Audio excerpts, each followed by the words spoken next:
God Level Demon Chapter 161 hanggang 170. Hindi naman masama. Hinawakan ng matandang lalaking nakaputi ang palad ni Ziaping at tiningnan ito ng may malaking pagpapahalaga. Sabi niya, isa lamang itong martial arts. Isa lamang itong usapin ng martial arts. Isa itong tunay na mahusay na paraan upang maipakita ang kapangyarihan ng ganitong uri ng martial arts, at upang magsanay ng 5-shape boxing patungo sa kaharian ng ecstasy. Talagang kamangha-mangha ito. Tumigil siya at tinitigan si Ziaping, pero ang mas kapansin-pansin ay tanging ang martial arts lamang ang nakakapasok ng kaunti sa mga punto ng Baihui at nakapaglinang ng espiritual na kapangyarihan. Mukhang napakalakas ng kaluluwa mo at hindi mo alam kung gaano ito kalakas kaysa sa karaniwang tao. Ano? Nabigla si Ziaping. Isa lamang itong suntok. Tila kitang-kita ng matanda ang ilalim ng kanyang katawan. Malabo ang paningin ng matanda. Hindi, isa lamang itong pagsasanay sa martial art upang malinang ang espiritual na lakas. Paano ito naging posible? Isang grupo ng mga itim sa likuran niya ang nagulat at hindi makapaniwala sa panunood kay Ziaping. Kung sila ay mga mandirigmang 18 taong gulang lamang, mas marami pa silang makikita. Tutal, napakaraming henyo sa mundo. Kung handa kang gumamit ng mga mapagkukunan, hindi mahirap ma-promote sa militar. Gayunpaman, kung gusto mong linangin ang espiritual na lakas sa martial arts, hindi ito isang mapagkukunan na maaaring maipon. Dapat itong magkaroon ng isang lubos na kaakit-akit na talento. Oo, nalinang ko ang espiritual na lakas. Pag-amin din ni Ziaping. Nang marinig ito, biglang ngumiti ang matandang lalaking nakaputi. Tama nga, ang iyong kaluluwa ay lubos na makapangyarihan. Tama, gaano nakalayo ang iyong espiritual na sakop? Tumingin siya kay Ziaping nang may pagtataka. Hindi ko pa nasusukat ng mabuti. May mga 120 metro. Kung susubukan mo ng mabuti, maaaring mas malayo ka pa, sagot ni Ziaping. 120 metro. Isang grupo ng mga itim na tao sa tabi nila ang natigilan, at lahat sila ay takot. Ang mga ordinaryong mandirigma ay nilinang lamang ang kanilang espiritual na lakas, at hindi masama ang kumalat ng 2 o 3 metro. Gayunpaman, ang batang ito ay isa lamang martial art, at ang saklaw ng espiritual na kapangyarihan ay umabot na sa mahigit 100 metro. Ang ganitong uri ng kapangyarihan ng kaluluwa ay 10 beses na mas malakas kaysa sa mga ordinaryong tao, at ito ay lubos na kamangha-mangha. Medyo nahihiya rin ang matandang lalaking nakaputi, habang nakatitig kay Ziaping. Oo nga pala, isa kang pambihirang henyo sa loob ng 100 taon. Napakalakas lang talaga ng martial arts. Kapag na-promote ka na sa militar, nasa iyo pa rin yan, ayaw mong sumalungat sa langit. Para sa isang mandirigma, ang laki ng kapangyarihan ng kaluluwa ay napakahalaga. Kung mas malakas ang kaluluwa, mas malakas din ang kapangyarihang pangkaisipan, at maging ang bilis ng pag-unawa sa martial arts ay mas kahanga-hanga. Ito ang talento. Ang ilang mga lunas at elixir ay maaaring makabawi sa mga depekto ng katawan at makapagpapalakas nito, ngunit halos walang elixir na makapagpapataas ng kapangyarihan ng kaluluwa. Masasabing ito ay ipinanganak, at ito ay tiyak na mapapahamak sa pagsilang. Kahit na mayroong kayamanan na maaaring magpalago ng kaluluwa, ang kayamanang iyon ay hindi kayang bilhin ng mga ordinaryong tao. Tinatayang mapapalitan ng buong lungsod ng Tianshui. Tinatayang maaaring hindi ito sapat. Ang Ziaping Tu ay isang tao, at ang dalawang kaluluwa ay pinagsama. Sa kanila, nagkaroon ng pagbabago. Ang kapangyarihan ng kaluluwa ay hindi bababa sa 10 beses na mas malakas kaysa sa karaniwang tao. Pagkatapos ng pagpapatigas ng pinakamataas na gong, ang purong yang ay hindi sumisira, ito ay nagiging mas malakas pa. Tama, tinitigan ng puting lalaki si Ziaping at biglang nagtanong, kilala mo ba ang higanteng kumpanya? Napakalaking kumpanya. Siyempre alam ko. Tumango si Ziaping, siyempre. Kung nakatira siya sa Yanwangsheng, sino ba ang hindi nakakakilala sa higanteng kumpanya, kung gayon hindi siya si Yanwangsheng? Dahil ang higanteng kumpanya ay ang buong stable lamang ng Yanwangsheng, ang negosyo nito ay tumatagos sa lahat ng antas ng pamumuhay, ang mga virtual network, maglev train, smart home, network ng komunikasyon, hotel, real estate, shipping, at iba pa, ay kontrolado ng mga higanteng kumpanya. Masasabing isa lamang itong super organization. Iniisip ng ilan na ang kapangyarihan nito ay halos higit pa sa federal na pamahalaan. Isa itong tunay na hiwalay na puwersa. Siyempre, may dalawa na maihahambing sa higanteng kumpanya. Isa na rito ang kumpanyang pang-life, na kumokontrol sa mahigit 50% ng buong gamot sa Yanwangsheng, at gumagawa ng maraming halamang gamot at mga ahente ng enerhiya. Halimbawa, ang Gold Pharmacy ay ginagawa ng kumpanyang ito. Ang ganitong kumpanya ay isa lamang higanteng kumpanya ng droga at hindi alam kung magkano ang kinita nito. Ang isa pa ay ang Aurora, na isang higanteng kumpanya ng armas na nakagawa ng hindi mabilang na mga armas, tulad ng mga pistola ng Aurora, sniper rifle, aircraft carrier, remote sensing satellite, intelligent missiles, nuclear bullets, at iba pa, na pawang gawa ng kumpanyang ito. Pinagsasama nito ang pinakamodernong teknolohiya sa digmaan sa buong planeta. Ito ay isang organisasyong parang halimaw at may malalim na ugnayan sa militar. Tinatawag ito ng ilan na makinarya ng digmaan. At ang tatlong super na kumpanyang ito ang tatlong superpower na namuno sa buong Yanwangsheng, at ang malupit na organisasyon ng martial arts sa federal na pamahalaan, walang nakakakilala sa kahit sino. Alamin mo, ngumiti ang matandang lalaking nakaputi. Ang matandang lalaki ay si Fang Ru, ang punong namamahala sa higanteng kumpanya ng distrito ng Yangzhou. Ang punong namamahala sa distrito ng Yangzhou. Nagliwanag ang mga mata ni Ziaping, malaking lalaki, isa talaga itong napakalaking lalaki, maaaring maging pinuno ng higanteng kumpanya sa Yangzhou District, sapat na ang pagkakakilanlang ito para ikumpara sa pinuno ng Yangzhou District no. Isa. Tinatayang may pagbahing ang isang malaking tao, kaya naman ang buong distrito ng Yangzhou, daan-daang malalaking lungsod ay sinisipon sa loob ng 3 araw, at manginig ang buong kontinente. Ang dahilan kung bakit ako pumunta rito para makita ka ay napakasimple lang din. Si Bai Ru, isang matandang lalaking nakaputi, ay tumingin kay Ziaping, gusto kitang imbitahan na sumali sa higanteng kumpanya at maging miyembro nito. Siya ay prangka at walang magagawa. Imbitahan mo akong sumali sa higanteng kumpanya. Pinaikit ni Ziaping ang kanyang mga mata. Tumango ang matandang puting si Fan Ro, oo, iyon lang. Ang higanteng kumpanya ay kumukuha ng mga pinakamahuhusay na tao sa planeta, para makuha nila ang pinakamahusay na pagsasanay. Ang kakayahang sumali sa higanteng kumpanya ay isang henyo sa mga henyo. Ito ay isang kaakit-akit na mundo. Ang ordinaryong henyo ay sadyang hindi karapat-dapat na sumali, at hindi iimbitahan. Siyempre, ang pagsali sa higanteng kumpanya ay magiging walang katapusan din, hindi lamang makakakuha ka ng maraming kayamanan ng langit at lupa na hindi kayang bayaran ng mundo, kundi makakakuha ka rin ng iba't ibang nangungunang martial arts cheats. Magkakaroon ng mga panginoon ng sekta, maging ang hari na malakas sa hari. Naikuyom ni Ziaping ang kanyang mga kamao at napaisip, pagkatapos ng martial arts, ay ang martial arts, pagkatapos ay ang martial arts, ang sekta ng sekta, at pagkatapos ay ang hari, ito ang kaharian ng pambihirang pagpapabanal. Kapag narating mo na ang kaharian ng hari, maaari mong basagin ang lupa at selyuhan ng hari. Kahit na walang magawa ang mga batas ng federal na pamahalaan, ang mga taong ito ay hindi mamamatay sa mga bombang nuklear at mabubuhay ng mahigit 1,000 taon.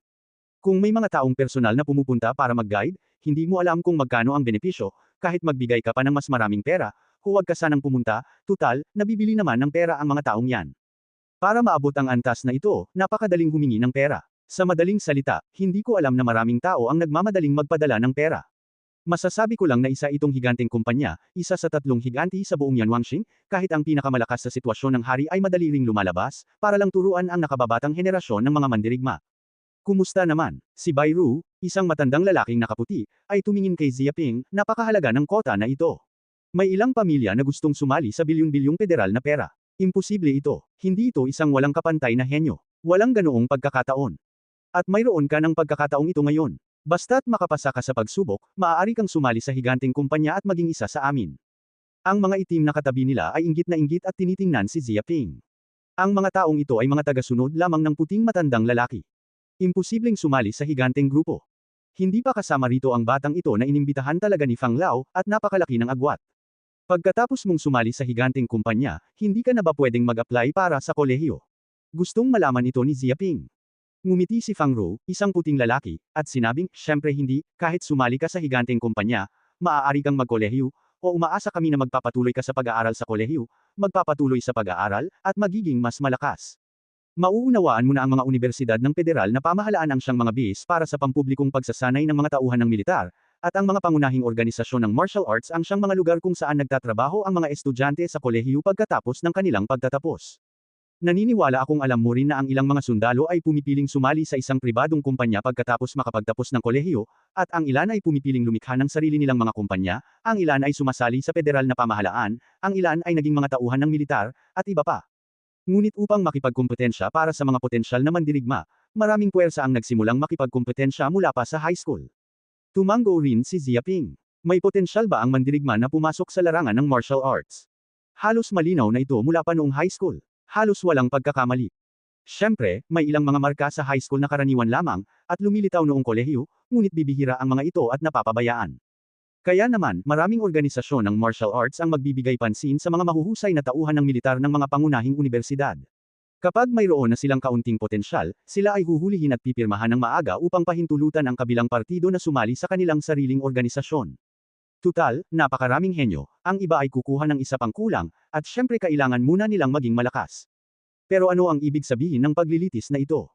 Patuloy na nagtanong si Ziaping. Ito ay isang pagsubok para sa iyo upang sumali sa higanteng kumpanya. Lahat ng gustong sumali sa higanteng kumpanya ay dapat lumahok. Walang pagbubukod, pagkatapos lamang makapasa ay maaari kang formal na sumali. Bahagyang ngumiti ang veterano na si Fang Rue na may puting mukha, napakahirap ng pagsubok na ito, ngunit sinasabi rin ito sa mga ordinaryong mandirigma. Naniniwala ako na madali lang ang pagsubok na ito para sa iyo. Malaki ang tiwala niya kay Ziaping. Isa lamang siyang martial artist na nakapaglinang ng kanyang espiritual na lakas. Kaya niyang malimpasan ang mga hamon at talunin ang malalakas na manlalaro. Kung hindi makakapasa ang mga karakter na ito sa pagsubok, hindi niya malalaman kung sino ang makakapasa. Sa katunayan, pagdating dito, nakapagdesisyon na si Ziaping sa kanyang puso. Isa itong pambihirang pagkakataon. Kapag sumali ka sa higanteng kumpanya, magkakaroon ka ng higanteng ito, at sinumang maglakas loob na ilipat ang iyong sarili, gaano man siya kahirap, natatakot ako na madaling malulutas ito ng higanteng kumpanya. Ito ay isang malaking suporta. Hindi pa kasama rito, makakakuha rin siya ng lahat ng uri ng mga nangungunang martial arts cheats sa pamamagitan ng superpower ng Giant Company, makakakuha ng lahat ng uri ng kayamanan ng langit at lupa, at patuloy na mapahusay ang martial arts. Kahit mawala na ang super hate system na ito, maaari pa rin siyang lumakas kasama ang higanteng kumpanya. Tumanggi, katangahan yan. Paano? May interesado ba kayong sumali? Tumingin ang veterano ng puting si Fang Ru kay Ziaping. Tumango si Ziaping, sali ako. Mabuti, ngumiti si Fang Ru, tuwang-tuwa, at sa wakas ay nakakuha ng isang walang kapantay na henyo, kahit para sa kanyang pinuno ng distrito ng Yangzhou, malaking karangalan ito. Bagamat higanti ang higanteng kumpanya, ngunit para sa henyo ng martial arts ay nauuhaw pa rin, ito ay dahil ang higanteng kumpanya ay may tuloy-tuloy na daloy ng henyo sa martial arts, ang katayuan ng higanti ay maaaring mapanatili. Hoy, pinindot niya ang smartwatch sa kanyang pulso, isang virtual projection ang agad na naipakita, saka inabot at ipinadala ang isang dokumento sa mobile phone ni Ziaping, oo, ito ang iyong pagsali sa higanteng kumpanya.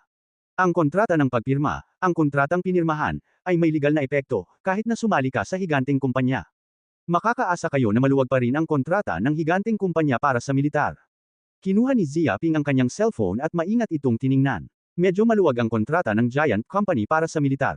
Isa lamang itong kontrata sa pagtatrabaho, hindi isang kontrata ng alipin. Ang ilang mga organisasyon ng martial arts ay napakatuso, sadyang nag-iisip ng isang kontrata sa hukay, isang kontrata ng alipin, sinusubukang itali ang mandirigma habang buhay, at ang ilang mga henyo sa martial arts ay nahuhulog sa bitag ng kabilang panig. Bilang resulta, gumugol sila ng ilang dekada sa isang kaso na nagdulot ng parehong pagkalugi. Gayunpaman, ang higanteng kumpanya ay ang tatlong super higanti ng Yanwangxing, at hindi nag-abala na gumawa ng ganitong kontrata para sa isang patibong. Dahil lamang sa pangalan nito, sapat na ito para makaakit ng hindi mabilang na mahuhusay na martial artist na sumali. Ang pagpapanatili ng hustisya ay maaaring mapanatili ang higanteng katayuan nito. Naisip ito ni Ziaping, pinindot ang kontrata, itinali sa kanyang ID card, at ibinalik ito. Mabuti, nang makitang pumirma si Ziaping sa kontrata, mas lalong ngumiti si Fang Ru, ang matandang lalaking nakaputi. Sabi niya, pagkatapos ng isang linggo, magsisimula na tayo ng mga pagsubok. Kapag may ipapadala ako sa paaralan para sunduin ka, hindi mo ba ipagpapaliban ang pagsusulit sa pasukan sa kolehiyo? Tanong ni Ziaping. Ikinukumpas ni Fang Ru ang kanyang kamay, huwag kang mag-alala, tinatayang sapat na ang pagsubok para sa isang buwan. May 2 buwan pa bago ang pagsusulit sa pagpasok sa kolehiyo. Para naman sa paaralan, magpapadala ako ng isang tao para tulungan ka sa iyong bakasyon. Sige, bumalik ka na, maghanda kang mabuti, at magsikap na mapabuti ang iyong martial arts. Kung mas mahusay ang iyong pagganap sa pagsubok na ito, mas malaki ang mga benepisyo. Itinago niya si Ziaping. Mabuti, tumango si Ziaping, saka tumalikod at lumabas ng bulwagan. Pagdating niya sa unang palapag, agad niyang nakita ang isang grupo ng mga lalaking nasa katanghaliang gulang na nakasuot ng itim na suit at nagpapakita ng isang masiglang kapaligiran. Naghintay silang lahat sa pintuan. Agad na nakilala ni Ziaping na ang mga lalaking nasa katanghaliang gulang na nakaitim na suit ay hindi simple, lahat sila ay matataas na opisyal at higanti sa Tianshuseng, at ang ilan sa kanila ay mga miyembro at alkalde pa rin na madalas lumalabas sa telebisyon.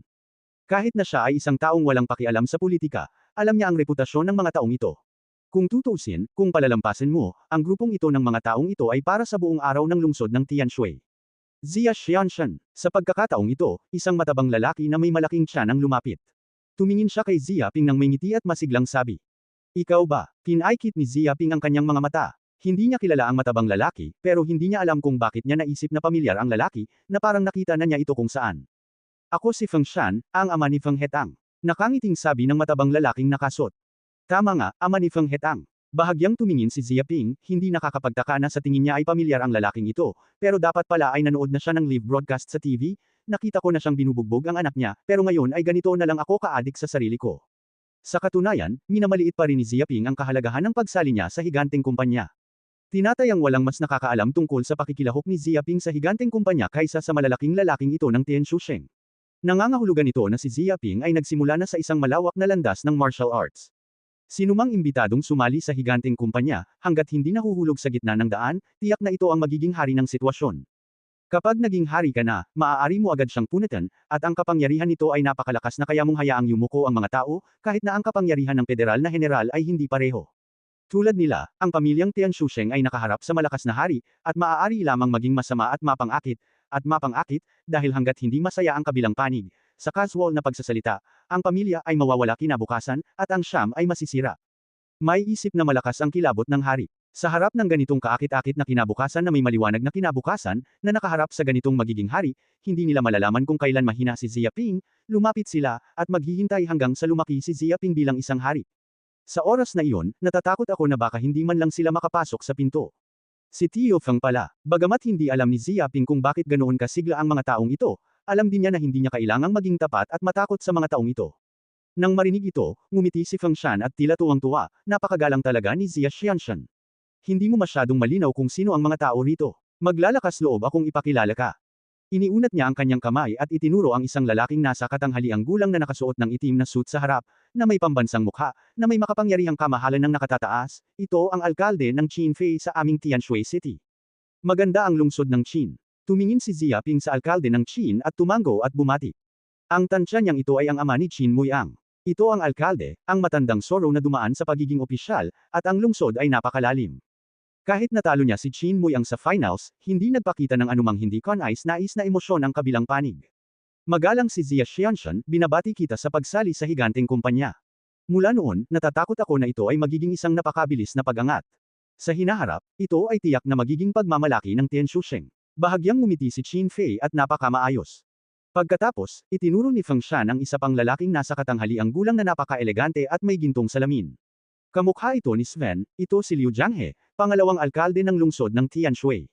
Mabuti si Ginoong Liu. Si Ziaping ay isa ring maliit na punyal. Dapat ito ang ama ni Liu Liang. Nararamdaman niya ang lamig at hininga ng katawan ng kausap. Tinatayang maaaring hindi ito kasing banayad ng sa unang tingin. Talagang mabagsik, maaaring mas kakilakilabot pa ito kaysa sa anak niyang si Liu Liang. Kung tungkol naman kay Liu Liang at sa kanyang amang si Liu Jianghe, hindi nila alam kung gaano na sila kalayo. Malayo pa sa lungsod ang makakapantay. Hindi tinatawag ang mga asong talagang nangangagat. Kapag nagsimula ka na, isa itong makamandag na kamay at hindi mag-iiwan ng puwang. Magaling si Zia Xianshan, binabati kita sa pagkapanalo sa fighting competition. Tunay ngang karapat-dapat ang pangalang ito. Ngumiti rin ng bahagya si Liu Jianghe, at tila walang anumang pagkadismaya. Kahit na natalo ng kabilang panig ang kanyang anak, napahiya pa rin siya sa ring. Muli, ngunit tila wala siyang pakialam, ang kanyang saloobin ay parang simoy ng tagsibol. Sa kasong ito, nararamdaman lamang ni Ziaping na ang mga matatandang soro na ito ay hindi simple, at ang ganitong uri ng pasensya lamang ay hindi maihahambing sa mga ordinaryong tao. Kung walang mga dekada ng pagsasanay, hindi ito makakamit. Oo, ito si Mr. Wong, ito si Mr. Lei, at ito si Mr. Chan. Ipinagpatuloy ni Feng Shanlo ang pagpapakilala sa mga susunod na miyembro, isa sa kanila ang malaking tao ng lungsod ng Tianshui, ang nangunguna sa mga pangunahing pamilya. Nang ipakilala niya ang huli, huminto siya at sinabing, "Bueno, ito si Nangunghai, ang patriarka ng pamilyang Nangang." Itinuro niya ang huling lalaking nasa katanghaliang gulang na nakasuot ng puting suit, napakagwapo, at kamukha ng isang tiyuhin. Nang marinig ito, nagliwanag ang mga mata ni Ziaping at bumati rin siya. Masigla itong nagsabi, "Tai." Ano? Nang marinig ni Nangunghai ang pangungusap na ito, halos mapatalon siya at namula ang kanyang mukha. Kalahati ng mukha, ano ba itong batang ito, anong klaseng ama ito, marunong ka bang magsalita? Kakaiba rin ang mukha ng iba. Siyempre, alam din nila ang mga kwalifikasyon. Ang relasyon ng batang ito at ng sayaw ni Nangang, may mga binti na ba ang 2 taong ito, at minsan pa nga bang pumunta sa pinto para maghalikan? Kung hindi, tatay ang tawag sa iyo. Hindi ako ang ama mo. Madilim ang mukha ni Nanganghai at matigas ang kanyang kilos. Sa totoo lang, hindi siya masyadong humanga sa kupal na to. Siyempre, hindi peke ang martial art qualification na to. Ang problema, masyadong maangin tong lalaking to. Maraming girlfriend. Kung talagang susundin ng anak ko ang walang hiyang ito, hindi niya alam kung gaano karaming hirap ang dadanasan niya. Kahit gusto niyang makahanap ng perpektong manugang, hinding-hindi niya pipilitin ang nag-iisa niyang anak na babae. Ang iba pang mga nakatatandang kapatid na babae ay tumatawa rin, at nakita nila ang ekspresyon ng komersyal na buwaya na si Nangunghai. Ah, biyenan. Nagpalitan ng pahayag si Ziaping. Mas lalong dumilim ang mukha ni Nangunghai, hindi ako ang biyenan mo. Makapal ng makapal ang mukha ng bastardo, iniisip na hindi niya ito maririnig kung babaguhin niya ang pangalan niya. Gusto kong pakasalan ng anak niyang babae, saan ba ganoon kadali? Hindi mahalaga, oras na lang ang kailangan. Sabi ni Dalala ni Ziaping, wala akong pakialam. Maaga man o huli, nagngalit si Nangunghai at kinuha si Ziaping. Bigla niyang naramdaman na masyadong mapanganib ang lalaking iyon. Kung patuloy na kokontaken ng anak niya ang lalaking may mapang asar na mukha at stalker, baka makuha na niya ang anak niya sa loob ng 2 o 3 araw. Sa oras na iyon, ang halu-halong bola ay magdadala ng isang maliit na ziyaping sa pintuan upang palakihin ang pamilya. Tinatayang hindi niya ito makikilala. Hindi, simula bukas, dapat tayong mahigpit na magbantay laban sa ziyaping na ito. Kapag nagkaroon ng pagkakataon ng anak na babae na makalapit sa walang hiyang iyon, dapat siyang agad na magpadala ng isang tao para pigilan ito.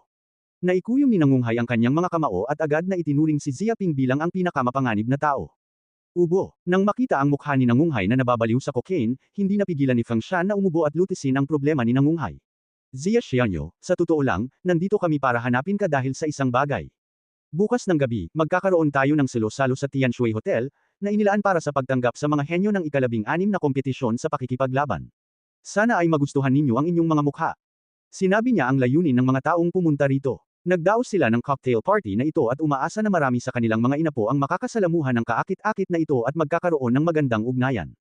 Tutal, gaano man kasado ang paglapit ng mga matatanda, hindi sila kasing buti ng isa't isa, at mayroon silang malalim na damdamin.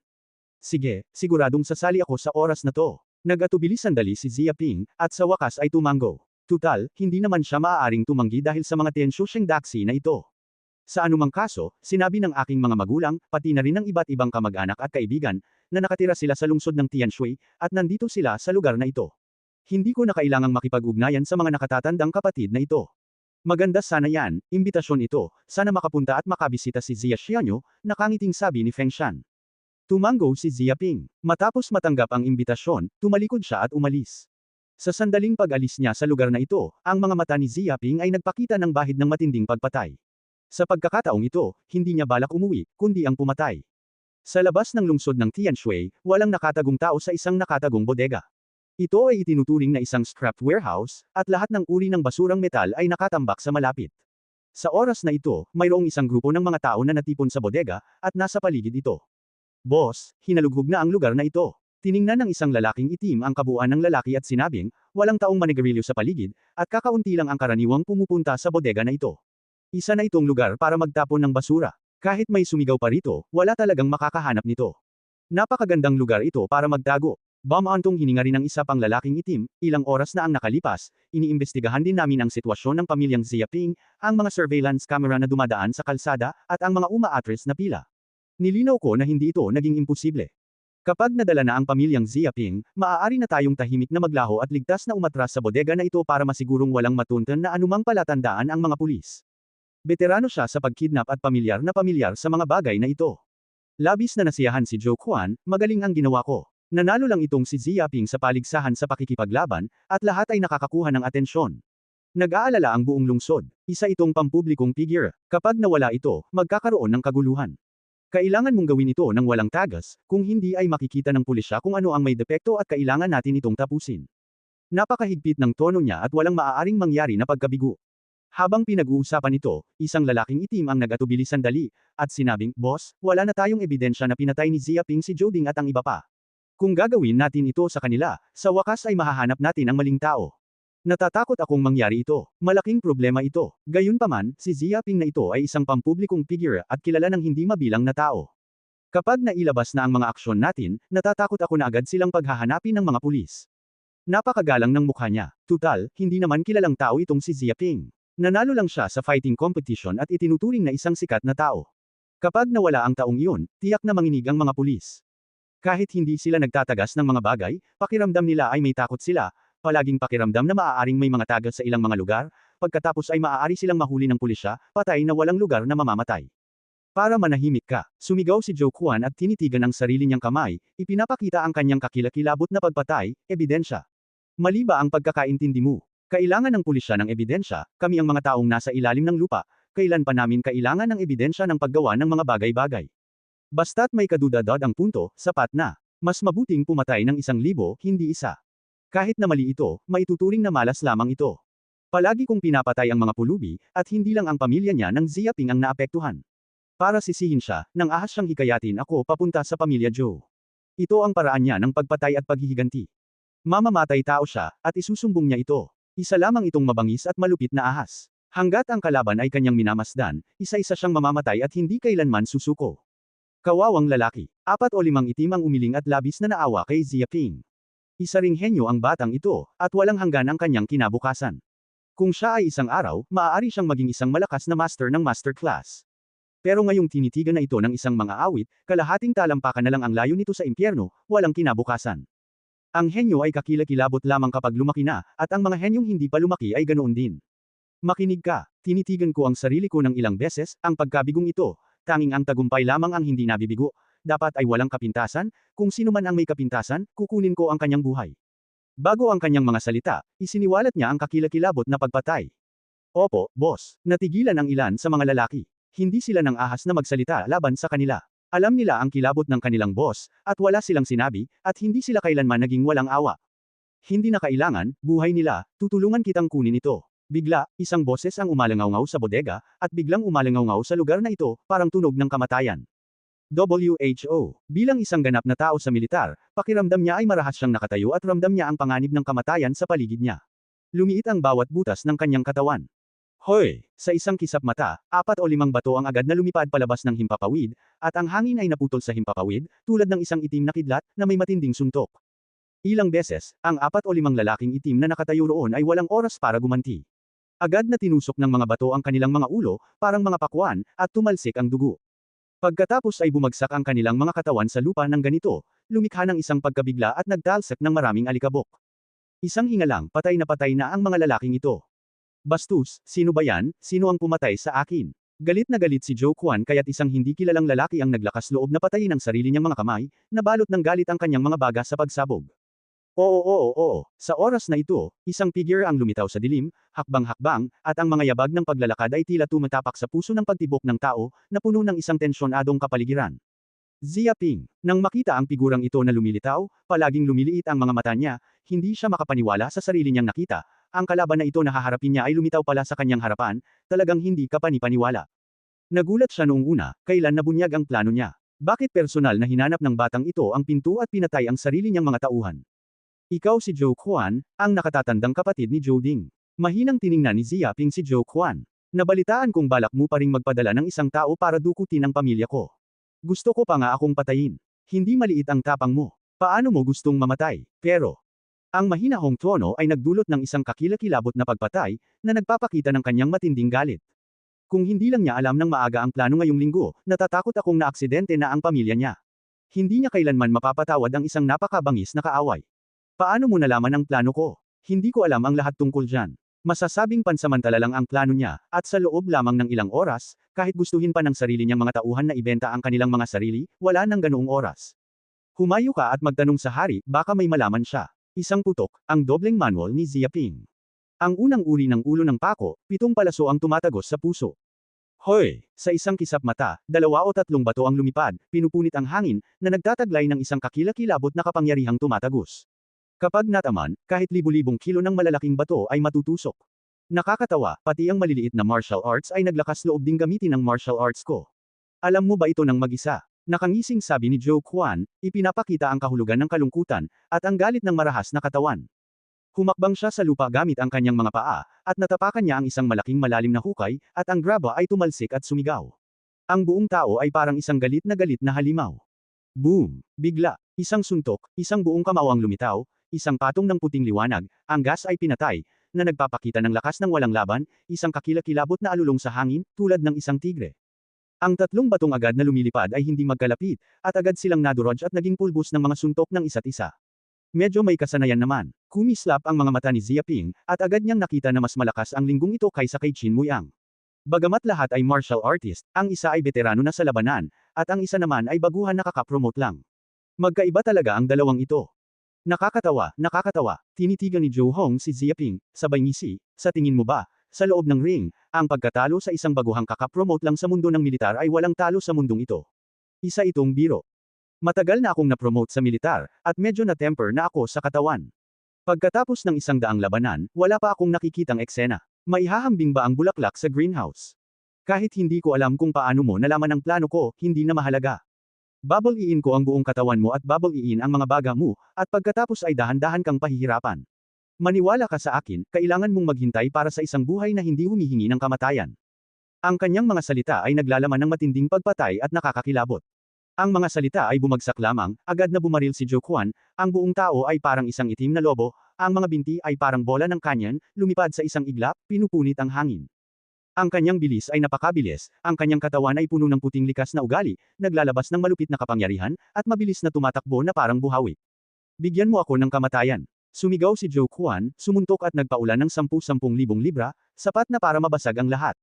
Boom! Bigla, walang saysay ang pagbaril ni Ziaping, isang sampal sa mukha, hinarang bago matapos ang linggo. Sabay na bumangga ang kamao at ang sampal, na parang Harley satellite na tumama sa lupa, ang buong hangin ay yumangay, at maging ang inabandonang bodega ay nanginginig. Nakatayo si Ziaping sa sementadong sahig habang nakapatong ang mga paa sa kanyang mga paa. Agad na lumitaw ang dalawang bakas ng paa malalalim na hukay, mga grabon na natalsikan, lumalangit-ngit, at nagkalat ang mga bitik. Paano naman nangyari yun? Kahit na may ganitong kakilakilabot na eksena, may bahid pa rin ng katatakutan sa kaibuturan ng mga mata. Dahil sa normal na aspeto, ang boxing na ito ay hindi kayang tanggihan ng martial arts. Isang suntok ay sapat na para madurog ang kabilang panig at mabasag ang mga buto. Dahil sa mga kamao ng matinding galit, ang mapanirang kapangyarihan ng pagsabog ay talagang hindi maisip. Gayunpaman, inakmo niya ang kamao ng kalaban, at tila nasabit ito sa isang bantan ng bulak. Lahat ng lakas ay tinanggal at inihagi sa lupa, na hindi makakasakit sa kabilang panig. Bigyan mo ako ng kamatayan. Bahagyang nanlamig ang mga mata ni Ziaping, at walang saysay na itinaas ang kaliwang kamay niya. Mga ahas na boksingero, nakasuot ng puso. Sa isang kisap mata, ang kaliwang kamay niya ay naging isang makamandag na ahas, at ang sumisigaw na demonyong si Sith ay lumabas sa hangin. Nagulat siya at parang kidlat, at agad siyang bumaril. Hindi. Napatigas ang buhok ni Zhou Quan. Ang krisis ng pagiging ipinanganak at namatay sa loob ng maraming taon ay nagsasabi sa kanyang sarili na kung hindi niya matatakasan ang panlilinlang na ito, mamamatay siya ngayon. Gayunpaman, ang distansya sa pagitan niya at ni Ziaping ay masyadong maikli at napakaikli, ibig sabihin, isang distansya na ilang 10 sentimetro, at kung gaano kabilis ang pagbaril ni Ziaping, kahit na ang ahas ay nanghuhuli ng biktima, hindi ito kahit 0 o 1 segundo. Ang bilis ng pagbaril, ang liit ng distansya, paano niya ito nahaharangan? Boom! Bigla, ang kaliwang kamay ay sumabog, walang awa, at ang lakas ay sumabog, at sa isang iglap ay tinusok niya ang nag-isip na dibdib, tulad ng isang tofu, at pagkatapos ay direktang dinurog ang kanyang puso. Sa hindi malamang dahilan, umagos ang maraming dugo mula sa kanyang dibdib, at ang pagkiliti nito ay parang kumikiliti sa lupa. Ito, nanlaki ang mga mata ni Zhou Quan, nagpapakita ng takot at ayaw na tingin, isang matinding sakit ang kumalat sa buong katawan, hindi makapag-isip ang isip sa oras na ito. Nang mapatay niya ito, hindi niya maintindihan kung bakit hindi niya kayang patayin ang batang ito. Naiintindihan ko kung gaano katibay ang martial arts ng Northern Guardian, kahit na ang linggong ito ay isang dalubhasa sa pagpapalaganap ng martial arts, ngunit ang kapangyarihan lamang ay hindi kayang higaitan si Qin Muiang. Hindi sapat ang lakas ng isang suntok upang basagin ang North Meditation ni Ziaping. Hindi niya alam ito, ngunit nang ahas siyang gawin ang kanyang makakaya at paikliin ang distansya kay Ziaping, kaya ito namatay. Nahihiya, binawi ni Ziaping ang kaliwang kamay niyang may dugo, at tiningnan ang maalalahan ng lalaki sa harap niya. Hindi ako pumapayag, hindi ako nakikipagkasundo. Si Zhou Quan yang Tian Xiaoxiao, na labis na nalulungkot at nagagalit, ay nag-iisip na siya ay isang malakas at makapangyarihang tao sa mundo, nakikipaglaban sa mga halimaw, namumuno sa hindi mabilang na tao, iginagalang ang katayuan, at tinatamasa ang kasaganaan ng kayamanan. Pero ngayon isa na lang itong pagkakamali, at namatay siya sa isang martial art. Napakasama ng kanyang pagkamatay kaya't na-stroke siya. Paano siya magiging handa at makukumbinsi? Pero gaano man siya ayaw, gaano man siya kumbinsido, hindi siya makakatakas. Dahil sa alanganin, bumagsak ang kanyang katawan, nakaluhod sa lupa, nontog ang kanyang leeg, umaagos ang dugo sa lupa, at nawalan siya ng hininga, kahit na hindi mailigtas ng mga Diyos. Magpakain. Kinuha ni Ziaping ang tubig mula sa bangkay at pinatulo ito sa mga katawan ng mga taong ito. Biglang naging mausok ang mga taong ito at tuluyang naglaho sa mundo. Para magkasala, inalis ng mga taong ito ang lahat ng kanilang bakas at pinigilan ng pulisya na makahanap ng mga pahiwatig. Tinatayang hindi sila mamamatay at hindi makikilala ni Newman. Aba, ano ito? Nang mawala ang bangkay at maging asul na usok, natuklasan ni Ziaping na ang kabilang panig ay nag-iiwan pa rin ng isang puting bote ng ceramic, isang bagay na hindi kayang tunawin ng tubig ng bangkay. Kaya nanatili ako. Nahihiya niyang inabot ang puting bote ng porselana, at agad na nagpakita ng 2 o 3 bilog na asul na halamang gamot, na biglang naglabas ng matinding lason. Hindi, ito ay condensate na daan. Nang makita ko ang halamang gamot na ito, biglang natuwa si Ziaping, at agad niyang napagtanto na ang 3 halamang gamot ay ang maalamat na condensate na si Dan. Sinasabing ang ganitong condensate Dan ay nagkakahalaga ng 10 milyong federal na barya. Ito ay isang uri ng panggamot na espesyal na idinisenyo upang mapabilis ng martial arts ang pagsipsip ng nakakainis na gas. Naglalaman ito ng napakalaking enerhiya. Ang pag-inom ng isa sa mga halamang gamot na ito ay katumbas ng pagpapanatili ng isang taon ng cultivation skill sa martial arts, at ito ay lubhang mahalaga. Tinatayang ang tatlong condensate dance na ito ay binili para sa kanilang sariling pagtatanim ngayong linggo, ngunit hindi niya inaasahan na namatay ang mga ito nang hindi iniinom ang tatlong mahahalagang lunas na ito, ngunit mas mura ang mga ito kaysa sa iba. Napakaganda nito. Gamit ang tatlong condensate dance na ito, marahil ay maaangat ako sa tugatog ng martial arts, at makapasok sa militar. Naikuyom ni Xiaoping ang kanyang kamao at labis na natuwa. Nakadaan na siya sa isang bahagi ng Baihui Cave. Hanggat maaangat siya sa tuktok ng wuto, natural na makakalusot siya sa militar at hindi magkakaroon ng anumang hadlang. Bumalik ka na. Kinuha ni Xiaoping ang tatlong gamot at tumalikod at lumabas ng bodega. Mabilis na lumipas ang isang araw. Nanatili si Xiaoping sa silid, nakaupo nang nakakross ang mga paa, humihinga ng malalim, galit na galit ang katawan, na parang ang ilog ay karaniwang magulo, lumilikha ng malakas na tunog, magulo ang hangin. Ang condensate gas na ito ay talagang malakas, karapat-dapat ito sa mga halamang gamot na iniinom ng malalakas na tao sa militar. Sa loob ng ilang araw, mararating ko na ang larangan ng martial arts. Iminulat ni Xiaoping ang kanyang mga mata at labis na natuwa. Matapos uminom ng condensate, naramdaman niya na ang likas na ugali ng katawan ay mabilis na tumaas. Ang enerhiyang ito ay halos maihahambing sa isang dosenang bote ng gintong gamot, at ang enerhiya ay napakalaki. Bagamat kagabi pa lamang iyon, naramdaman niya na ang nakakapangilabot na katawan at ang lakas ng kanyang katawan ay bahagyang napalakas at mas malakas kaysa dati. Tama, tapos na ang oras, at malapit na ang oras ng piging. Tumayo si Xiaoping, naligo, pagkatapos ay nagpalit ng damit at lumabas ng silid. Pagkalipas ng kalahating oras, nakarating siya sa Tianshui Hotel. Ang Tianshui Hotel ang pinakamarangyang hotel sa lungsod ng Tianshui. Karaniwan itong ginaganap sa lugar na ito, tulad ng pagtitipon ng mga opisyal at mga opisyal, o isang kaganapan sa negosyo. Mayroon ding isang de-kalidad na luxury car na nakaparada sa paligid ng parking lot. Ang bawat isa ay nagkakahalaga ng mahigit $1,000,000 federal. Mukhang maluho at mayaman ito, at panghihinaan ng loob ang mga ordinaryong tao kapag nakita nila ang eksenang ito. Nasa ikalawang palapag ng hotel ang banquet hall. Dumiretso si Xiaoping sa itaas. Iniabot niya ang sulat ng imbitasyon sa gwardya sa pintuan, at wala siyang naging hadlang. Isa itong luho. Pagpasok sa bulwagan, agad na nakita ni Xiaoping ang maraming kalalakihan at kababaihan na nakasuot ng magagandang damit. Sa pagkakataong ito, hindi lamang ang mga manlalaro ng nangungunang 16 na kompetisyon ang dumalo sa piging, kundi pati na rin ang ilang mga mangangalakal o mga dignitaryo. Ito ay isang lugar para magkakilala ang mga nakababatang henerasyon, na katumbas ng mga pagtitipon. Xiaoping. Sa oras na ito, isang pamilyar na boses ang narinig, lumingon si Xiaoping at agad na nakita si Jiang Yaro na kumakaway sa sarili. May nakita rin ang kabilang grupo na nakasuot ng puting gown, napakaganda ng suot, may kabaitan at kakaibang dating. Nakatayo sa tabi ni Jiang Yaro si Chu Rong, na napakaganda rin ang pananamit. Isang pulang mahabang palda ang nagpapakita ng perpektong kurba ng katawan. Ito ay lubos na kaakit-akit at kaakit-akit. Bukod pa rito, mayroon ding ilang mga batang babae sa paaralan. Hindi ko inaasahan na darating ka rin. Akala ko hindi mo nagustuhan ang sosyal na okasyong ito. Nang makitang lumapit si Xiaoping, medyo nagulat si Jiang Yaro sa pagdating ng isa pa. Ikinumpas ni Xiaoping ang kanyang kamay, hindi pwede, inimbitahan ng alkalde, kahit ayaw mong sumama. Sesubog ka. Parehong tiningnan ni Churong at Jiang Yaro si Xiaoping nang may paghamak. Kahit pa ito ang kampyon sa labanan, imposibleng makuha ang personal na imbitasyon ng alkalde. Tutal, anong klaseng tao ang alkalde, ang panginoon ng isang lungsod, na may mataas na antas ng bigat, isang kampyon sa kompetisyon ng pakikipaglaban ng estudyante sa high school sa distrito, at ano ito, paano ko personal na maiimbitahan? Inimbitahan lamang sila ng mga organizer ng kompetisyon. Dumating lamang sila pagkatapos matanggap ang sulat ng imbitasyon. Tinatayang dapat ganito rin ang tag-init na ito, ngunit ang lalaking ito ay nagyabang pa nga na inimbitahan siya ng alkalde at makapal ang mukha. Kung hindi ka naniniwala, sige. Walang pakialam si Xiaoping sa dalawang tao. Inabot niya ang kanyang baba at hinawakan. Ang gaganda ng mga damit na suot mo ngayon. Mukhang napakamay edad at magaganda. Personal kong nagustuhan ito. Siyempre, mas gusto kong magsuot ka ng transparent na damit.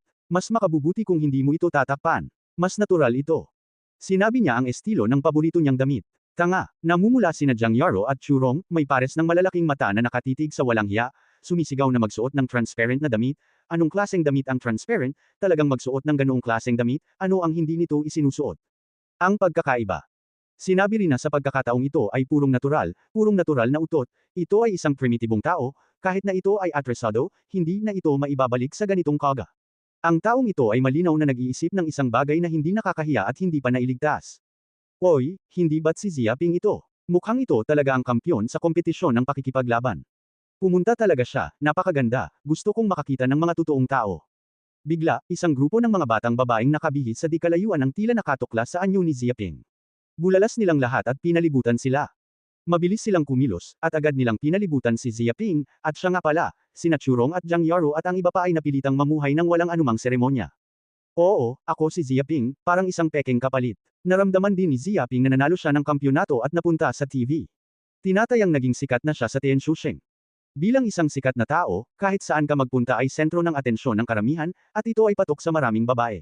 Nakakabahala talaga ito. Galit na galit sina Churong at Jiang Yaro. Hindi nila nakikita ang paghihirap ng walang hiyang ito, ngunit masaya sila. Si Xia Ping talaga yan, katulad ng nasa TV. Sinasabing ikaw ang martial arts 9 Heavens Realm, kaya mong talunin ang Qin Muiang ng militar, paano ito nagawa? Napakaganda talaga. Nakita ko na ang laro mo. Mukhang wala ni isa ang kalaban mo. Kapag ang mga qualifier ay kalaban din, paano ka mag-cultivate? Napakahusay din ng ganitong uri ng mga kalamnan sa tiyan, kaya mahusay. Isang grupo ng mga batang babae ang nagsabi ng may pagkaasiwa, sila ay tuwang-tuwa. Ang ilang mga batang babae ay napakatapang. Inabot nila ang mga ito at hinawakan. Gusto nilang maramdaman ang mga kalamnan ng tiyan ni Xia Ping. Ang mahalaga ay pagsusumikap, pagsasanay sa taglamig 39, pagsasanay sa tag-araw, walang shortcut sa paglilinang. Si Xia Ping ay prangka at nagsasabi ng sarili niyang mga sekreto sa paglilinang. Hihipan, patuloy na hihipan. Kinamuhian ni Jiang Yaro, hindi pa niya nakikita kung gaano kahirap ang bagay na ito, at tama lang na magdulot ng maraming gulo. Hindi ko alam kung ilang tao na ang nabugbog. Pero nang marinig ko ito, hinangaan ako ng mga babaeng nakapaligid sa akin. Isa itong kampyon sa kompetisyon ng pakikipaglaban, at isa talaga itong misteryo. Tila kahit sinong henyo, walang pagsusumikap ang hindi makakamit ng malalaking tagumpay. Ang mga tao ay parang mga lalaking katulad mo. Kahit na sila ay napakatalentado, sila ay masipag din sa pagsasanay, at sila ay mahinahon at mapagkumbaba pa rin. Isang grupo ng mga babae ang naghagikikan at nanligaw kay Xia Ping. Magalang na magalang, masyadong pinupuri. Ikinumpas ni Xia Ping ang kanyang kamay at menhing sinabi, ang pagpapakumbaba mismo ay likas sa aking pagkatao. Hindi ko ito mababago. Parang talento ito sa martial arts. Natural lang ito. Sa katunayan, may ilang guro na pamuna sa akin. Sabi ko nga, ang taong ito ay kadalasang masyadong mahinhin, at walang dapat makaalam. Kailangan kong magpakita ng higit na paggalang, kung hindi ay minamaliit ka ng iba. Narinig ni Churong at Jiang Yaro ang mga salitang ito, parang nagbomba ang kanilang mga bibig, at ang taong nagsabi nito ay mahinhin pa rin. Galit na galit sila na wala sila sa lugar. Sinong lalaki ang nakarinig nito? Gusto kitang talunin, alam mo ba? Pero para sa pagsasanay ng martial arts, natural na kailangan ng sipag pero dapat tama lang. Sabi ng isang matangkad na babae kay Xia Ping, lahat ay nagsasanay ng ilang oras sa isang araw, pero may mga taong umuunlad. Mabilis, may mga taong mas mabagal, at iba ang sitwasyon. Puno ng kuryosidad ang mga mata niya. Siyempre meron. Sinabi ni Dalala ni Xia Ping, gayunpaman, ito ay isang personal na sekreto. Hindi ko ito karaniwang sinasabi kapag kailangan ko ito. Sinabi niya na ito ay isang sekreto, at karamihan sa mga tao ay hindi nagsasabi. Bigla, isang grupo ng mga batang babae ang nanlaki ang mga mata, at tama nga, bilang kampyon ng kompetisyon sa pakikipaglaban, kaya nilang talunin ang militar sa sitwasyon ng martial arts, at kung hindi sila nagkasala, hindi sila maniniwala. Kung matututo sila mula sa mga kaliskis at kuko, malamang na makikinabang sila ng malaki. Sa panahong ito ng kasaganaan ng martial arts, lahat ay mali, at tanging pagsasanay lamang sa martial arts ang totoo. Kapag na-promote na sila sa militar, maaaring lubos na mapataas ang kanilang katayuan, at hindi na sila titingin sa mukha ng ibang tao. Walang sikreto. Para sa isang henyong katulad mo, natatakot akong walang kwenta ang sikretong ito. Biglang niyakap ni Xia Ping ang braso ng isang magandang babae at nag-spoil. Ibig sabihin mo, pakinggan mo, kahit ano paman, wala itong malalaglag na karne. May ilang mga batang babae rin na lumapit at niyakap ang kabilang braso ni Xia Ping at giniling ito. Sabi ni Dalala ni Xia Ping, bueno, ang lugar na ito ay puno ng mga tao, hindi masyadong angkop para sa pag-uusap tungkol sa martial arts. Mas mabuting maghintay muna tayo hanggang sa matapos ang piging, maghanap tayo ng sekreto, walang lugar para makialam, at saka natin pag-usapan ang tungkol sa gabing iyon. Magkita-kita kayo ng tapat at mag-usap tungkol sa martial arts. Walang hiya. Nang marinig ni Churong at Jiang Yaro ang mga salitang ito, halos wala na silang masabi. Ang pinag-uusapan nilang martial arts, halatang hindi maganda yan, gusto pa nilang gawin ang ganitong klaseng kakilakilabot na bagay para sa mga babaeng ito. Nanatili ako sa isang lihim na silid na walang nakialam. Ano ang gusto mong gawin, hindi ang walang hiyang lalaking may huling desisyon. Hay nako, ang sama mo naman, pero ang sama mo lang ang gusto ko. May malapit na nightclub, at ang lugar ay napakasekreto, kaya walang makakaabala. Gusto ko ring sumama, pero may boyfriend ako. Pabiro na sabi ng isang grupo ng mga babae, humahajijek, kaakit-akit, at ang mga matang kasing ningning ng seda. Wala naman para sa boyfriend ko, ipaalam mo sa kanya. Sinabi ni Zia Ping ang kanyang opinyon, sinasabing hindi naman ito malaking bagay, madali lang naman itong mareresolba. Ang sama ng ***** na ito para mana. Napanganga si Jiang Yaro. Ilang babae na kaya ang naranasan ng lalaking ito. Siguradong veterano, o libu-libong tao, ang tipo ng tao, o paano sila naging ganito kagaling. Halos patay na si Chu Rong, hindi pinapakawalan ng babaeng ito, kahit ang mga tao ay may mga kasintahan na, o baka mga tao pa. Gustong-gusto ng asawa ko na magpa-finger dye, hindi para tumanggi, walang hiya talaga, paano napunta sa mundo ang isang bastos na lalaking ito. Mga walang hiya sila. Biglang tumawa ang grupo ng mga babae, may katuturan naman. Hindi namin ito mapabulaanan, pero nag-aalala kami tungkol sa sayaw ni Nangang. Sinasabing may karelasyon ka raw niya, hindi siya magseselos. Oo, naiinggit ang South Hall ng Tang Palace, hindi namin kayang bayaran iyon. Nagpakita si Zia Ping ng isang pares ng hindi tiyak na tingin, wala, naglalaro lang kami ni Zia Ping ng walang dahilan, bawat isa ay kumukuha ng kung ano ang kailangan niya, wala siyang pakialam sa ganitong bagay, makakaasa ang lahat. Pang-aakit, nang marinig ko ito, nahiya ang lahat ng tao sa paligid ko, at lahat sila ay nagulat at tumingin kay Zia Ping. Hindi, tungkol lang ito sa paglalaro. Talaga bang nakikipaglaro ka kay Nangang? Saan naman ito maglalaro agad? Kumusta na ang trabaho ni Miss Nangang? Patay na isda ba ito? Kapag kasama mo ang babaeng ito, kailangan mo ba ng matinding pressure? Kailangan mo ba talagang magbihis ng maayos? Maraming mga batang babae ang biglang tumatayo at umaalis, lahat sila ay masayang nag-uusap, ngunit sila ay labis na mausi sa tungkol sa mga chismis sa sayaw ni Nangang. Tutal, wala namang bakas ng mga karakter sa diwatang ito. Pero ngayon may isang anekdota, pero naiisip ko kung gaano sila kasabik. Ito ay, sinusubukan ni Zia Ping na magyabang. Zia Ping, bigla na lang may galit na lumabas mula sa gilid na may kasamang matinding galit. Tila bumaba ng 12 degree ang temperatura sa paligid, at ang mga tao sa paligid niya ay nanlalamig. Lumingon ang lahat at tumingin sa nakaraan, at agad na nakita ang sayaw ni Nangang na nakasuot ng napakagandang damit panggabi at nakadamit na parang isang diwata. Ngunit ngayon siya ay parang isang masamang diwata, nagngangalit ang kanyang mga pisngi, namumula ang kanyang mukha, halos nag-aalab ang kanyang ulo, at ang magandang galit ay sabik na patayin si Zia Ping. Sa simula, ayaw niyang pansinin ang walang hiyang lalaking ito, na parabang hangin lang ito, ngunit hindi niya ito pinansin ng direkta. Pero sino ang makakaisip, noong dumaan siya rito, narinig pa niya ang walang hiyang lalaking ito na nag-aayos ng sarili niyang daan, at sinabing dati raw niya itong pinaglalaroan, at kinukuha ng bawat isa ang kailangan ko. Maglaro ng utot. Wala lang to. Sira na ang Nangang dance ng walang hiyang si Zia Ping. Kung hahayaan mo pa yung kalokohan mo, hindi mo alam kung gaano karaming gulo at anekdota ang darating bukas. Alam niyang hindi naman ignorante ang mga babaeng ito, pero ang kakayahang gumawa ng mga anekdota at magkalat ng iskandalo ay lubhang kahanga-hanga. Sapat na ang isang gabi para malaman ng lungsod. Wala kayong gagawin, huwag kayong magtipon dito, may mga lalaking hindi pwedeng hawakan. Ang ganda ng sayaw ni Nangang ay may kasamang galit, nakatitig sa mga babaeng ito, ang katawan ay naglalabas ng isang malakas na momentum. Biglang natakot ang grupo ng mga kababaihan, at hindi sila nang ahas na magsalita, at lahat sila ay umalis ng maayos. Tutal, ito ang prinsesa ng pamilyang Nangang. Isa itong makapangyarihang kapangyarihan. Kung masasaktan mo ang kabilang panig, hindi ito biro. Zia Ping, nang makitang paalis na ang mga babaeng ito, sumayaw pa sulong si Nangang at tinitigan ng masama ang lalaking bastos, binabalaan kita, huwag mong ikalat ang mga walang hiyang chismis na ito dito, o mag-ingat ka na hindi ako ikaw. Sumumpa siya para bigyan ng babala ang ***** na gusto lang niya itong sampelan. Medyo sumusobra ka na, palayasin mo sila, paano mo ako mababayaran? Hindi nagmura si Zia Ping, akala ko magiging maganda ang gabing ito, hindi ko inaasahan na masisira ako. Mawawalan ng utot. Nagngalit ang ngipin ni Nangang dance, hindi pa niya nahahanap ang babaeng ito para mabayaran ang pinsala sa reputasyon niya, gusto pa pala ng babaeng ito na maghanap ng sarili niyang kabayaran, bigyan mo ako ng malinaw na prioridad. Gayunpaman, para maalis ang mga walang hiyang babaeng sao na ito, mabuting sirain ang bastardo na ito, madilim din ang puso niya, at sa wakas ay hayaang kainin ang ***** na ito.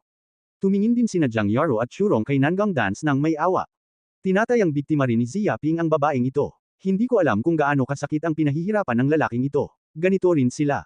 Dahil lahat to sa malaking bunganga ng walang hiyang to, na siyang nagpapagulo sa buhay nila. Sa isa pang sulok ng bulwagan ng piging, mayroong isang grupo ng mga anak na lalaki at kapatid na lalaki na nagtitipon. Silang lahat ay mga anak ng mga pangunahing pamilya sa lungsod ng Tianshui, at lahat sila ay magkakaiba. Masasabing ang mga taong ito ang mga Panginoon ng kinabukasan ng lungsod ng Tianshui. Ang hinaharap ay walang katapusang uri ng tao. Nako, itong si na si Zia Ping, nakakalungkot naman dito. At anong klaseng babae ang nalunod niya, ngayon naman ay mayroon na tayong parte, masyadong mayabang, hindi alam ang mga patakaran. Isang anak na lalaki na nakasuot ng puting Amerikana ang labis na nalulungkot, galit na galit. Nakita niya ang isang grupo ng mga batang babae na napapaligiran ni Zia Ping, at nakaramdam siya ng labis na pagkaasiwa at labis na inis. Lalo na, maging ang magagandang babae tulad ni Nangang Dance, Jiang Yaru at Churong ay nasa paligid na ngayon ng batang ito, at sila ay nag-uusap at nagtatawanan. Lalo siyang nadismaya dahil dito. Isang kawawang batang lalaki ang nang-ahas na humarap sa kanilang mga anak. Magyabang. Ibig sabihin, sibilyan ito, kahit medyo may talento, na manalo bilang kampyon sa kompetisyon ng pakikipaglaban, isa rin itong magandang bagay, hindi lang ito alam. Mayroong isang kampyon sa ganitong uri ng kompetisyon sa pakikipaglaban bawat taon, at hindi nila nakikita kung gaano kaganda ang kanilang mga tagumpay sa hinaharap. Ang ilang mga tao ay mayroon pang hindi magandang timpla at maaari lamang maging isang bodyguard para sa amin.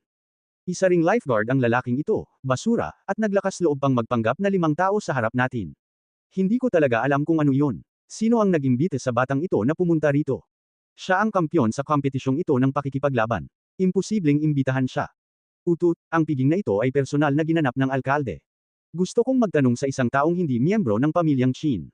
Marami sa mga anak na lalaki ang labis na hindi nasisiyahan, habang nakatingin kay Zia Ping sa malayo, labis silang nasisiyahan sa lalaking pumasok sa kanilang teritoryo at kumuha ng mga litrato kahit saan.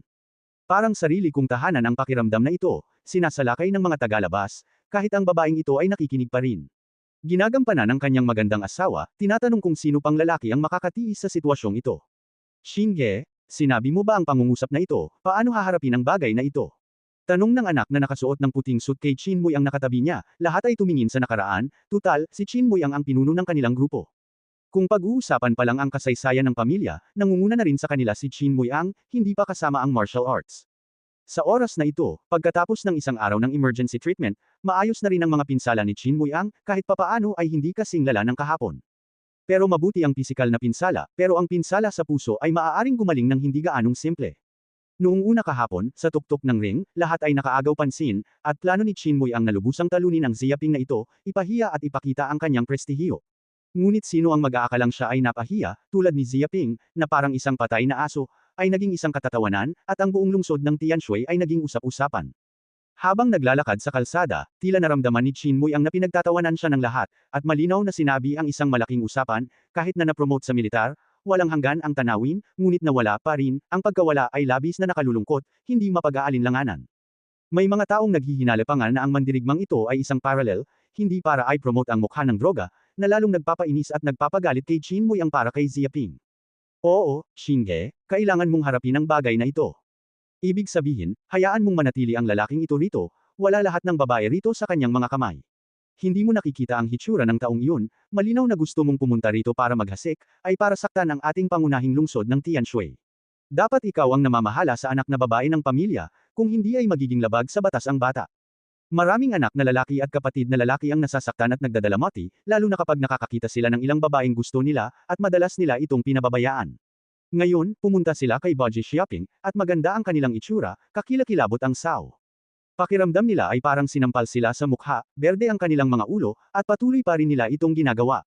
Siguro kailangan niyang kutsain ang kanilang mga nakababatang pamilya. Paano ito matitiis? Shinge, makapag-isip ka ng malinaw, magpatuloy ka sa ganitong paraan, natatakot ako na mabasa niya si Nangang Dance. Kailan mo nakita si Nangang Dance at ang isang lalaking nag-uusap at tumatawa? Isang malakas na suntok ang ibinigay ng anak na may puting suit kay Chinmoy ang. Naikuyom ni Chinmoy ang kanyang mga kamao, kaya niyang tiisin ang lahat, ibig sabihin, hindi niya kayang hayaang maagaw ang mga babaeng gusto niya, at hindi niya ito kayang tiisin. Habang iniisip ito, nagpakita siya ng kaunting lamig, nasa nakaraan na tayo. Biglang nawala ang boses, at naglakad siya papunta kay Zia Ping. Natuwa rin ang ibang tao nang makita nila ito. Alam nilang lahat na may magandang palabas at agad silang sumunod. Zia Ping, huwag kang pumunta ng walang kasalanan. Agad na lumapit si Chinmoy ang at tinitigan si Zia Ping sa harap niya. Ang kanyang mga mata ay may bahid ng kulay, at ang kanyang kamao ay nakakuyom, ipinapakita ang kanyang panloob na kapayapaan. Agad na nakita ng tatlong babae ng Nangang Dance, sina Churong at Jiang Yaru ang sitwasyong ito, at maraming anak na lalaki ang lumapit. Alam agad nila na hindi magaling si Chinmoy ang, at tinatayang pupunta ito kay Zia Ping. Si Chinmoy ang pala iyon. Tiningnan siya ni Zia Ping nang may pagtataka, tumangala mula pataas hanggang pababa, at bamantong hininga, ayon sa iyong pinsala kahapon, tinatayang kailangan mong magsinungaling ng isang buwan. Ngayon ay napakabilis na, anong uri ng paggamot ang tinatanggap dito? Masarap maging anak ng alkalde. Masarap magkaroon ng kapangyarihan. Magandang utot. Nang marinig ito, naging berde ang mukha ni Chinmoy ang. Hindi niya marinig ang sarkastiko nitong sinabi. Kahit anak nga siya ng alkalde, may kapangyarihan pa rin siya, pero hindi siya maaaring pumunta sa ospital buong araw. Ang kapangyarihan at pera ay hindi partikular na ginagamit upang gamutin ang mga pinsala sa iyong katawan.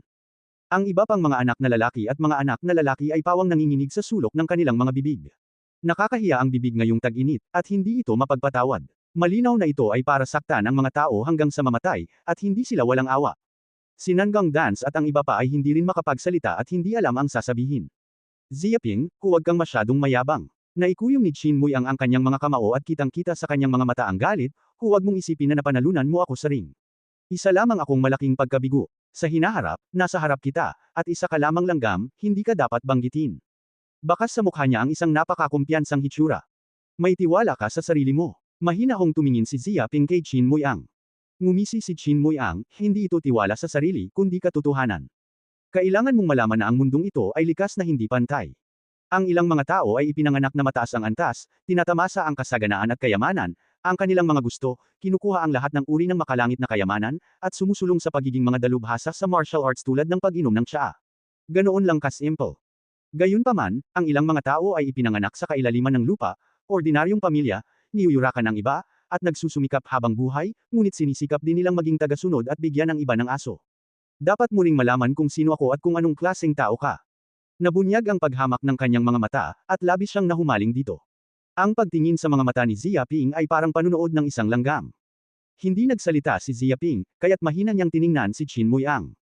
Mukhang hindi ka pa kumbinsido. Tinitigan ni Chin Mui Ang si Ziaping at ngumisi, ipapakita ko sa iyo kung ano ang kalupitan ng mundo, ipapaalam ko sa iyo na ang pagkakakilanlan ng iyong kampyon sa paligsahan sa pakikipaglaban ay isang utot sa harap ko. Pumalakpak siya at sumigaw ng ilang beses.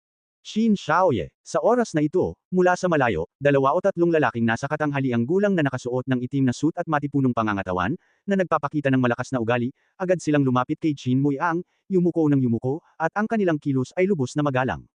Gayunpaman, biglang nakita ng mga tao sa paligid niya na ang hininga ng 2 lalaking nakaitim na suit na ito ay hindi simple, labis na malupit, na parang isang halimaw, ang tatlong ito ay malamang na maging malalakas na manlalaro. Ito ang mga bodyguard na tapat sa pamilyang Chin ko. Labis na nasiyahan si Chin Mui Ang at tumingin kay Ziaping, kilala mo ba ang kanilang pagkakakilanlan?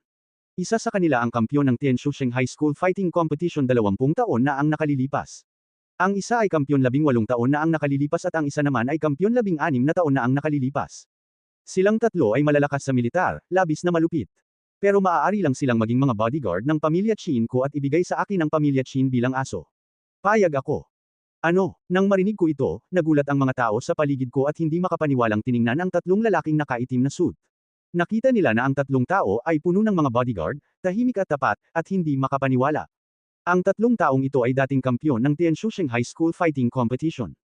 Ang malaman kung paano manalo ng kampyonato sa ganitong laro, gaano kahirap, isa-isa ay isang martial genius, bawat isa ay mayabang at arrogant. Ngunit kahit na ang isang henyo sa martial arts, pagkatapos ng mahigit 10 taon, maaari lamang nilang bigyan ang pamilyang Chin ng isang bodyguard, maging isang aso. Bigla, lahat ay tumingin sa mga mata ni Ziaping at hindi maiwasang magpakita ng kahit kaunting awa. Kung ganito rin ang bawat kampyon sa kompetisyon ng laban sa hinaharap, hindi nakakaiba ang Ziaping na ito. Sa pinakamarami, isa itong bodyguard, na nagbibigay sa mga tao ng pagkakataong bantayan ang pinto. Ang bastos na ito, parehong halos patay na sina Churong at Jiang Yaro at galit na galit. Hindi pa rin nila maintindihan kung saan gustong gamitin ni Chin Mui ang tatlong bodyguard na ito para supilan si Ziaping at kung saan gusto niya itong ipahiya ng lubusan. Chin Mui Ang, medyo sobra na ito. Kumunot ang noo ni Nangang Dance, sinusubukang pigilan, kaya kung magpapatuloy ito, natatakot ako na baka hindi mapatambo itong si Ziaping, mapahiya ng walang mukha. Kahit galit siya sa mga kinikilos ni Ziaping, ayaw pa rin niyang gumawa ng masyadong marami. Sayaw ni Nangang, gawain ito ng ating kababayan, huwag kang makialam.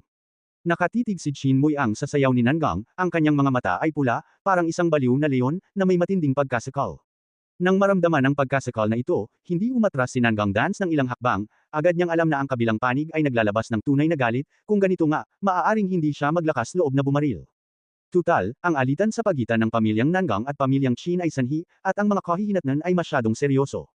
Mga kabataan, isang kalbong itim na bodyguard ang tumingin kay Ziaping, pinapayuhan kita na maging mahinahon, huwag masyadong maging mayabang, at kunin ang kampyon sa kompetisyon ng pakikipaglaban sa high school ay isang pekeng pangalan lamang, nagsisimula pa lamang. Ang mundo ng martial arts ang pinakamahinang kaharian. Mayroon ding martial arts, sekta, at maging mga hari. Napakahirap ng bawat kaharian na gustong makalusot, na nangangailangan ng maraming mapagkukunan. Walang pamilya, walang pinagmulan, walang mapagkukunan. Anong tagumpay ang inaasahan mo? Umaasa ka lang sa talento. Nakakatawa, may mga taong may gamot na magpapaunlad sa iyo sa loob ng 10 taon. Paano kayo magkukumpere? Ngumisi siya, huminto sandali, at nagpatuloy, pagkatapos ng mahabang panahon, isa ka pa ring militar, at ang mga tao ay isa ng guro ng martial arts, kahit isang malakas na master. Hindi alam kung gaano kalaki ang agwat na ito. Gusto ko nang magsimulang maging arrogant ngayon, hindi ka kwalipikado. Kapag narinig mo ito, hindi mapigilan ng lahat ang pagtango. Napakahalaga ng mga mapagkukunan para sa militar. Kung wala kang mga mapagkukunan, kailangan mong magtrabaho ng husto, sumipsip ng aura ng mundo, at maging mabagal. Halimbawa, ang mga bodyguard na ito ang mga kampyon ng orihinal na kompetisyon sa pakikipaglaban. Natural, hindi na kailangang sabihing may talento, pero walang background, walang sumusuporta rito. Ang resulta ay sitwasyon pa rin ng militar. Bumagsak sa dulo ng pagiging bodyguard ng pamilyang Qin. Ikaw ay ikaw, ako ay ako, magkahalo ka, mas malala pa ba ang iba? Mahinang sabi ni Xia Ping, napakaraming laban sa paligsahan ng laban, at hindi kakaunti ang magagandang halo. May ilan kang siraulo, isa kang bigo, handa kang maging aso, at gusto mo pang makasama ang iba. Gusto kong sabihin na kayong tatlo ay hindi masyadong mapagmataas. Kahit noong unang panahon, puro kolehiyo at unibersidad lang ang kaya nilang magseguridad, magbenta ng baboy, o kahit magpalimos. Pagkatapos ng graduation, normal lang din ang mga taong ganito. Pero ibig bang sabihin nito ay mababa ang gold content ng pagsusulit sa pasukan sa kolehiyo? Marami ring magagandang timpla, hindi natatalo kahit kanino. Ikaw, nagalit ang tatlong itim na bodyguard at sumigaw kay Xia Ping. Nang ahas ba ang tanga na kutsain ang sarili niya ng ganito? Kahit na sila nga ang tipo ng mga kampyon na may halong lahi na hindi maganda ang halong. Tama na, ikinumpas ni Qin Mui ang kanyang kamay at malamig na tiningnan si Xia Ping, hindi ko talaga nakikita ang kabaong ng walang luha. Ipapakita ko sa iyo kung ano ang tinatawag na kapangyarihan. Ako ay isang taong hindi mo kayang tapatan habang buhay. Nag-recruit siya at kumaway. Agad na dumating ang isang lalaking nasa katanghaliang gulang na nakasuot ng puting Amerikana. Siya ang tagapangasiwa ng lugar at ang pangunahing taong namamahala. Agad siyang lumapit at nirespeto si Qin Mui ang Qin Shaoye. Itong batang ito, ayokong makita siya, ipagtatiboy mo lang ako. Naglabas si Qin Mui ang ng isang utos na labis ang pagmamataas. Direktang ginamit niya ang kanyang kapangyarihan upang palayasin si Xia Ping at paalisin ang bulwagan ng bangkit. Nako, nababaliw na ang batang ito sa pagkakataong ito. Dahil pinalayas mula sa banquet hall, tinatayang ito ang unang pagkakataon sa nakaraang martial arts championship banquet. Ito ang kapangyarihan. Kahit manalo ka pa ng kampyonato, anak pa rin ng alkalde ang mga tao. Hindi madaling gumawa ng maliit at matigas ang ulong tao. Masyadong mayabang ang batang ito at hindi niya alam ang kalagayan niya. Bigyan mo na lang siya ng leksyon ngayon. Marami sa mga anak na lalaki ang nanunuya, isang tingin sa palabas. Ito, nag-atubili sandali ang puting kasambahay, dahil si Xia Ping ang kampyon sa patimpalak na ito ng pakikipaglaban, at isa ring mahalagang figure sa piging. Personal pa nga siyang pinangalanan ng alkalde, at dapat niya itong pagtuunan ng pansin at huwag maging mapanghamak. Kung hahabulin mo si Xia Ping sa ganitong paraan, natatakot akong hindi niya ito maipaliwanag sa alkalde. Ano ba to, kahit ikaw hindi ako pinapakinggan. Biglang nagalit si Qin Mui ang piging na ito ay ginaganap ng aking pamilyang Qin. Gusto kong imbitahan ang sinuman. Gusto kong palayasin ang sinuman. Ang aking pamilyang Qin ang may huling desisyon. Kung hindi aalis ang batang ito, ikaw ang aalis. Siya ay labis na mapang-api. Biglang tumango ang puting kasambahay at sinabi ang ganitong antas. Ano pa nga ba ang magagawa niya? Tama iyan. Sa pagkakataong ito, isang binata na nakaitim na Amerikana ang tumayo at nagsabi, sa tingin ko rin ay hindi naangkop si Xia Ping na manatili sa piging. Isa lamang siyang daga, na siyang nagpapagulo sa buong selusalo. Patuloy kang manatili sa lugar na ito, natatakot ako na baka hindi lahat ay masaya, at masaya siyang umalis.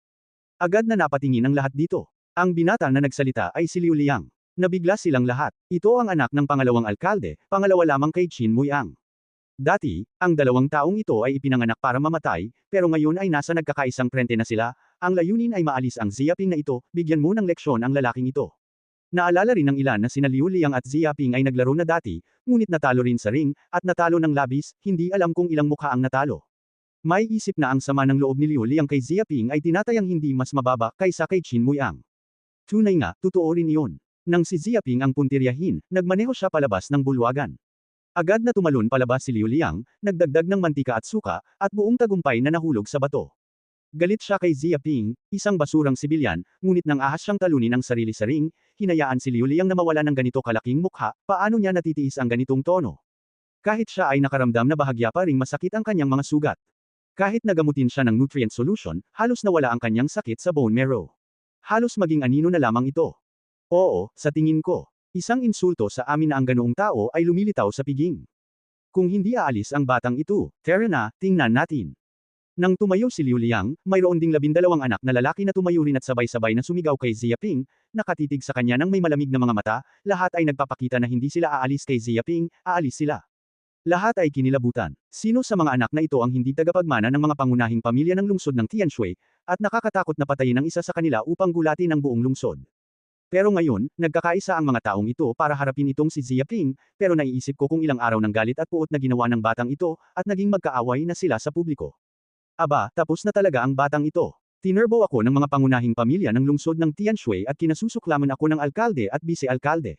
May kinabukasan pa ang batang ito.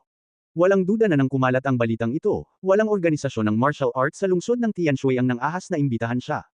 Paano kung kaunting talento, kung hindi ka tatanda, nandito ka lang?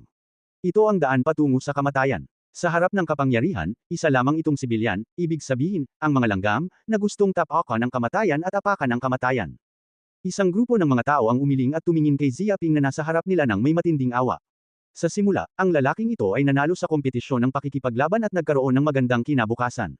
Ngunit ngayon ay napakaraming bata na ang nasaktan niya sa Tianshusheng at nakapukaw ng maraming kaaway.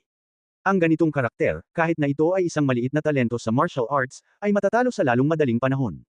Nako, sa kasamaang palad, ang batang ito ay isang sibilyan, at ang kanyang mga tagumpay sa hinaharap ay limitado.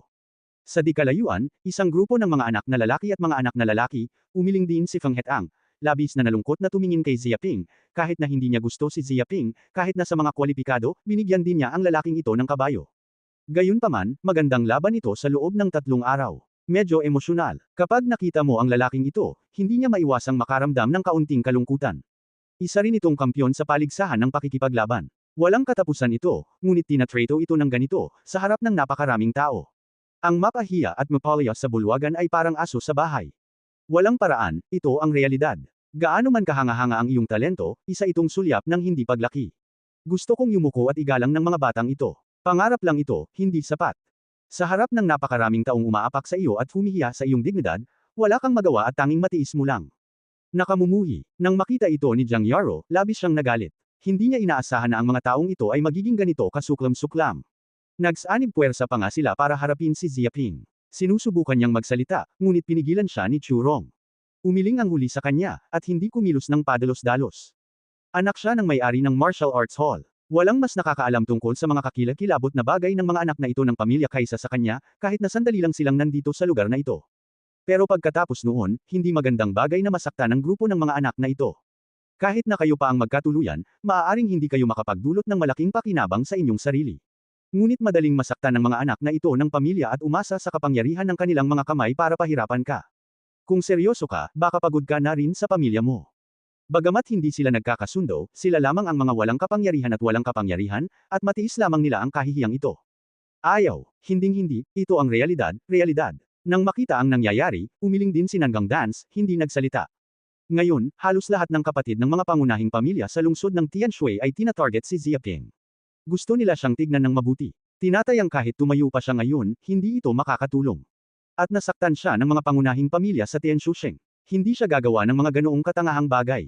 Bagamat malakas ang pamilya Nangang, hindi ito nangangahas na labagin ang galit ng publiko, kung hindi ay tiyak na magbabayad ito ng malaking halaga. Pasensya na po, Ginoong Zia, mukhang ang maipapayo ko lang po ay umalis na kayo, huwag po kayong manatili sa bulwagan. Nang makitang lumabas na ang mga nakatatandang kapatid ng mga pangunahing pamilya, at sinabing gusto na nilang palayasin si Ziyaping, kinailangan din itong gawin ng puting kasambahay.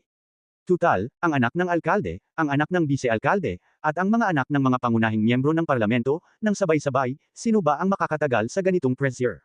Kahit pa ang taong ito ay panauhin ng alkalde na gustong mag-asikaso nito, hindi nito maaaring labagin ang utos ng anak ng alkalde, at kahit pa talagang sisihin ito ng alkalde, mayroon siyang dahilan. Mga bagay na parang aso, maglakas loob na magmayabang sa harap ko. Nakatayo si Qin Muiang sa parehong lugar at buong pagmamalaking tumingin kay Ziyaping. Mapagmataas siya at puno ng paghamak ang mga mata, nasabi ko na kung ikaw ang kampyon sa kompetisyon ng pakikipaglaban, kahanga-hanga ang talento mo, pero paano naman? Sa madaling salita, pwede kitang hayaang gamulong dito, Yumuko, sino ang maglalakas loob na pigilan ako? Dapat mong kilalanin na hindi tayo magkaklase. Mag-ingat ka sa hinaharap, kung hindi ay hahayaan kitang manatili sa lungsod ng Tianshui. Hindi pa rin nagsalita si Ziaping, nakatayo lang sa dating pwesto, pinapanood lang siya. Umiling ang lahat at nadama na ito ay isang mahinang paglaban lamang ng mga kabataan, ngunit paano yun? Kung ayaw ninyong umalis, natatakot ako na kapag sumulong ang mga gwardya, sila ay susugurin sa unahan. Kapag nawala ang kanilang mga mukha, mawawala ang kanilang mga mukha. Hindi sila makakatakas mula sa abo, ngunit mapapanatili nila ang isang tiyak na antas ng mukha at mapapanatili ang huling bakas ng dignidad. Gayunpaman, mula noon, maaaring hindi na may angat ng Ziaping na ito ang kanyang ulo sa lungsod ng Tianshui. Umalis ka na, ayoko nang makita ka pa ulit sa hinaharap. Kumaway si Qin Muiang at hinayaan si Ziaping na makalabas, kung hindi ay tatawagan niya itong bodyguard. Tama na, sino ang nagpabi kay Mr. Zia? Sa oras na ito, isang malamig na figure ang dumating na may kakilakilabot na kamahalan, na nagparamdam sa mga tao ng lamig.